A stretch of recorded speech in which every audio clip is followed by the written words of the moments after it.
Quand je pense à l'instabilité politique en Afrique, il est facile de pointer du doigt le colonialisme. Oui, les puissances européennes ont découpé le continent, laissant des cicatrices qui font encore mal aujourd'hui. Mais si je m'arrête là, je rate une partie de l'histoire. Revenons à l'époque de la traite négrière. Il n'y a pas que les marchands étrangers qui en ont profité.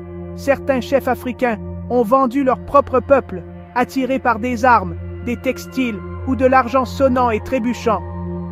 Cette vérité inconfortable est souvent ignorée, mais elle est importante. Parce que la complicité n'a pas pris fin lorsque les navires négriers ont levé l'ancre. Après l'indépendance, surtout dans les anciennes colonies françaises, une nouvelle génération de dirigeants est arrivée. Et c'est là que ça devient encore plus compliqué.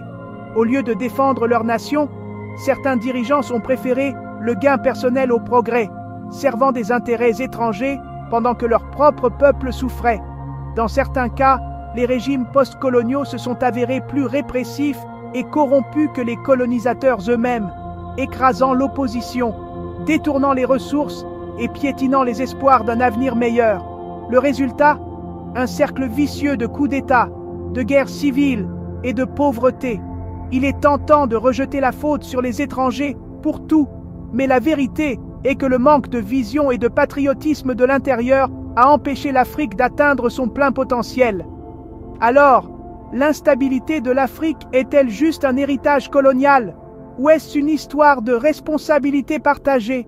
Peut-être est-il temps de faire face à toute la vérité, passée et présente, si le continent veut trouver une stabilité et une prospérité durable.